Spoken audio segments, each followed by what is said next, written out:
तिने माप ओलांडले आणि ती घरात आली. चौसोपी वाडा घरातल्या पाहुण्यारावण्यांनी फुललेला होता.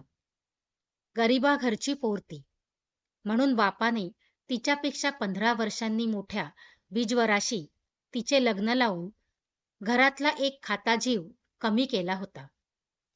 गरिबाला भावना नसतात असं नाही, पण त्या भावनांना निभावणं त्याला जमत नाही हेच खरं.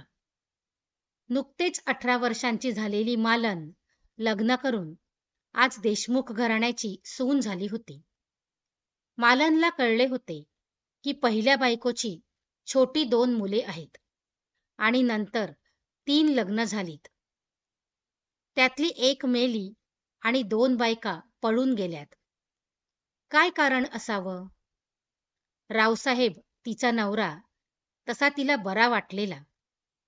आज देशमुखांचा वाडा पाहताना मनात भीती होती, तरीही कुठेतरी लग्नातील देशमुखांचे वागणे पाहताना ती सुखावलीही होती. विचारात हरवलेली मालन भिरभिरत्या नजरेने पाहत होती.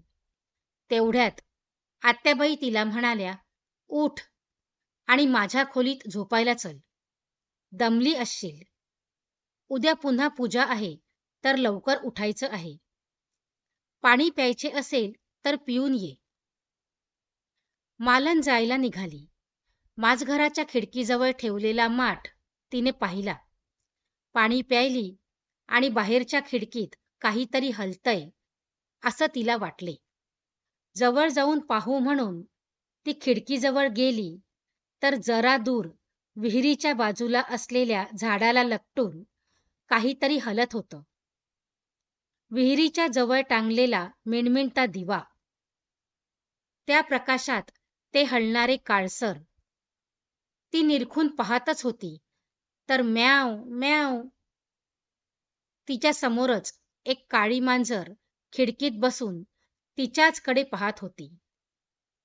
जोरात ओरडावे म्हणून मालनने वासलेला आ मागून आलेल्या आत्याबाईंच्या आवाजाने तोंडातच विरला. "काय बघतेस?" तिच्या थरथरत्या शरीराला आपल्या बळकट हाताने पकडलं आणि जरबेनं पुन्हा विचारलं, "सांग, काय पाहिलंस?" "काही नाही आत्याबाई, खरंच काही नाही. त्या काळ्या मांजरीची भीती वाटली मला." मालन घाबरून म्हणाली. आत्याबाई हसल्या. "असं होय. मला वाटले ती करपलेली वेल बघितलीस की काय निरखून निरखून."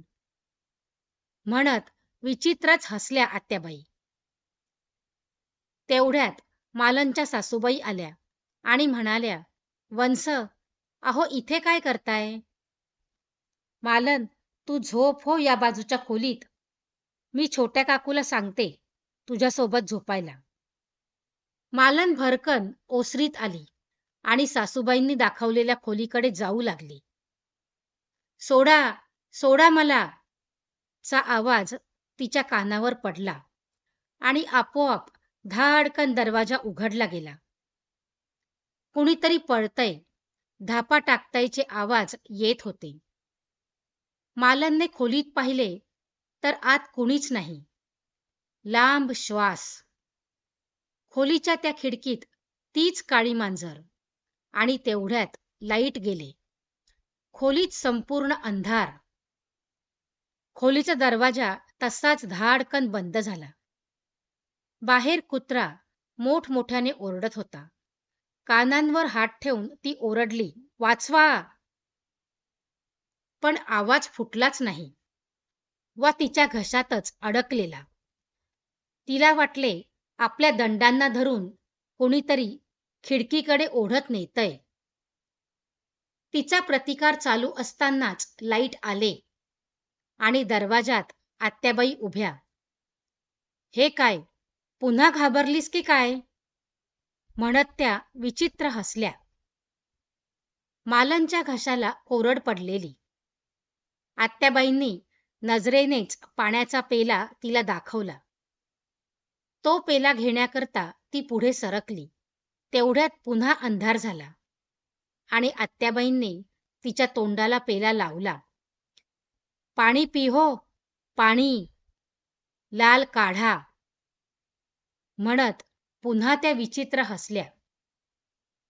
कंदील घेऊन कुणीतरी आत येत होतं. तो झाकलेला चेहरा पाहून मालन खाली कोसळली. आई आई करत तो घोगरा आवाज खोलीभर घुमत होता. भीतीने तिने डोळे घट्ट मिटले आणि श्रीरामाचे नाव तिच्या ओठावर आले. राम नाम घेत असतानाच तिला जाणवले, छोट्या काकू आत्याबाईंना काहीतरी सांगत होत्या. दिवसभराचा थकवा एवढा होता की मालनला केव्हा झोप लागली ते कळलंच नाही. सकाळी मालनला जाग आली तेव्हा बाहेर पूर्ण उजाडले होते. शेजारी झोपलेल्या छोट्या काकू पाहून तिच्या जीवात जीव आला. घरात सत्यनारायणाची पूजा असल्याने सनईचे मंगलवादन सुरू होते. देशमुखांची श्रीमंती वाड्याच्या प्रत्येक भागातून दिसत होती. घरातल्या प्रत्येक खोलीतून माणसांची लगबग दिसत होती. मालन नवी साडी दागिने घालून तयार झाली आणि बाहेर दिवाणखान्यात आली तर तिला आई आई करीत प्रिया आणि राघव तिचे सावत्र मुले येऊन बिलगले. तिने त्यांना प्रेमाने जवळ घेतले. तिची नजर आत्याबाईंवर गेली. त्या एकटक तिच्याचकडे पाहत होत्या. काहीतरी गडबड नक्कीच आहे, तिच्या अंतर्मनाने तिला सूचना दिली. ती दिवाणखान्यात गेली. तिने रावसाहेब देशमुख तिच्या नवऱ्याकडे पाहिले. त्याची शांत नजर पाहून तिला बरे वाटले. दुसऱ्या दिवशी सकाळी रावसाहेबांच्या खोलीतून बाहेर आलेल्या मालनला पाहून आत्याबाई जरा रागातच म्हणाल्या, जरा लवकर उठत चल. तेवढ्यात सासूबाईंना येताना पाहून त्यांचा स्वरच बदलला आणि हसत म्हणाल्या, आज रात्री रावसाहेब गावाला जाणार, तेव्हा त्यांची तयारी करून ठेव हो. तेवढ्यात मागून आलेल्या सासूबाई म्हणाल्या, वंस, अहो रावसाहेबांनी पुढे ढकललंय जाणं, पावसाचे नको म्हणतायत. आत्याबाईंच्या चेहऱ्यावरची नाराजी मालनला कळली. मालनला पाहता पाहता महिना झाला. त्या एका महिन्यातच मालन सगळ्यांनाच आवडू लागली. मुलेही आई आई करीत दिवसभर तिच्या मागे फिरू लागली. लग्नाचा तो पहिला दिवस ती विसरू लागली असतानाच पुन्हा एकदा ती काळी मांजर खिडकीत बसलेली दिसली. रावसाहेब काही दिवसाकरिता आज सकाळीच गावाला गेले होते. आजच मांजरीचे दिसणे हा योगायोग नाही, असे मालनला मनातून वाटून गेले. विहिरीच्या जवळ जायचे नाही असे सासूबाईंनी तिला पहिल्याच दिवशी सांगितलं असल्याने ती खिडकीतूनच त्या विहिरीकडे नव्हे तर त्या झाडाकडे पाहत राही. करपलेली ती वेल, अर्ध्याच्या वर जळलेली, का ठेवलीये तिला तशी? तिच्या मनात त्या करपलेल्या वेलीचे गूढ वाढतच चाललेलं. तिला आठवले, एक दिवस दुपारच्या वेळी भांडेवाली सखू आली. आत्याबाईही बाहेर गेल्या होत्या. तिने सखूला म्हटले, सखू, चल ती करपलेली वेल आपण काढून टाकू. सखू दचकली. आत्याबाईंना नाही आवडायचं ते. का पण? मालनने विचारले. तशी सखू म्हणाली, आत्याबाईंची, आणि तिचे शब्द थांबले कारण समोरून आत्याबाई येत होत्या. मालनने नंतर तो विषय काढलाच नाही. रावसाहेब घरात नसल्याने मालनला करमत नव्हते. मनातून ती उदास होती. संध्याकाळ झाली. मालनला मनाला जाणवले, काहीतरी विपरीत घडणार आहे. तिने त्या करपलेल्या वेलीकडे पाहिले. विहिरीच्या कठड्यावर एक स्त्री बसलेली, केस मोकळे सोडलेले, दूरवर ओरडणारे कुत्रे. टपकन काळी मांजर पुढ्यात आली. ती घाबरून ओरडणार तेवढ्यात तिला कुणीतरी जबरदस्तीने विहिरीकडे नेत होते. मला जायचे नाही म्हणत ती ओरडत होती तर तेवढ्यात तिच्यासमोर सासूबाई उभ्या राहून विचारत होत्या, अगं काय झाले? काही नाही आई. मालनने आजूबाजूला पाहिले. आजूबाजूला नीरव शांतता. सासूबाईंच्या मागे उभ्या असलेल्या आत्याबाई तिच्याकडे पाहत विचित्र हसत होत्या. मालन हिम्मत करून वर आपल्या खोलीत जायला निघाली आणि म्हणाली, आई, आज मुलांना माझ्या खोलीत घेऊन जाते झोपायला. आत्या म्हणाल्या, काही नको, झोपलेत ते. पाहिजे तर माझ्यासोबत नीच तू. अशी झोप येईल ना तुला की तुला जाग येणारच नाही. वंस, उगाच तिला घाबरवू नका. झोप पाहू. मालनच्या सासूबाई हसत म्हणाल्या. मालन आई आई म्हणत त्यांच्या मागे जातच होती, तर आत्याबाईने तिला मागे खेचले आणि मागच्या अंगणात घेऊन गेल्या. आणि वाड्यातले लाईट मंदावले. विहिरीवरचा मिणमिणता दिवा वाऱ्याने हलत होता. त्या वेलीवर टाकलेला पांढरा कपडाही जोरजोरात फडफडत होता.